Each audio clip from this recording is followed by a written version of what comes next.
Hi friends, welcome to another 5 Minutes of Hope. I'm the Reluctant Missiologist, and we've been talking about how to have hope in troubled times.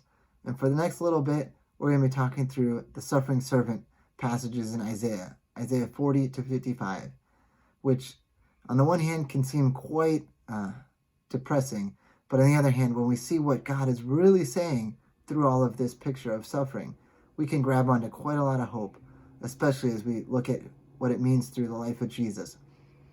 And so this passage starts off in Isaiah 40, right at the beginning, with words of comfort, or consolation, that God's wanting to bring consolation to his people. And here it's a picture of hope because they've recently come out of exile, at least in the way that the narrative is being drawn out through Isaiah. This is hope for the people after exile, after judgment, after God's taken them out of their home for quite some time. And now there's a returning.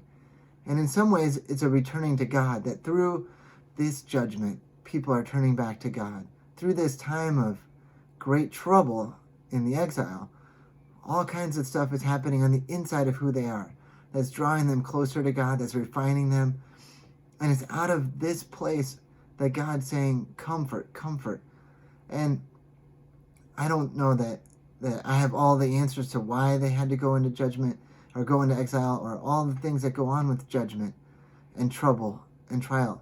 But here, the very first words in this passage is comfort.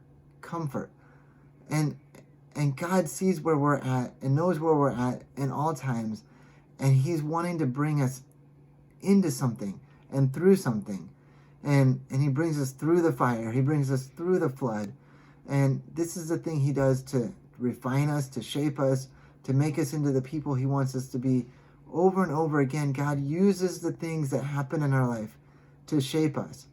And it doesn't always mean we will be shaped, because we could just abandon what he's trying to do. We could just grit our teeth through it and not let it do what it's doing.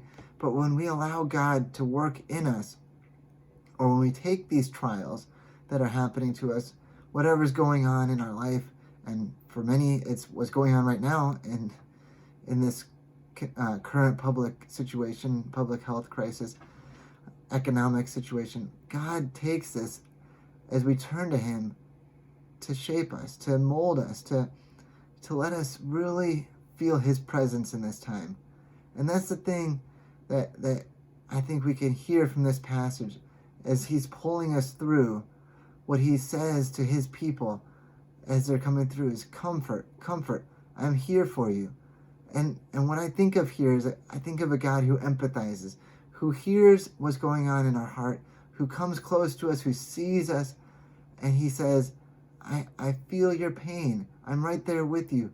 It's not what I want for you to go through all this hard time, but I'm right here with you, and we're going to come out the other end looking better, feeling better, encouraged, growing, maturing. And in all of this, our faith can deepen, our hope can be unshakable. And that's what this whole series, 5 Minutes of Hope, is all about, is that hope isn't just something out there, but hope is something that's rooted in something deeper than what's going on around us. Hope is something that anchors us in the storm. Hope is something that we can hold on to, even as life is uncertain. And so with that, keep holding on to the God of all comfort, the God who's provided Jesus for us to hold on to. Keep grabbing onto Jesus, and we'll keep talking again soon.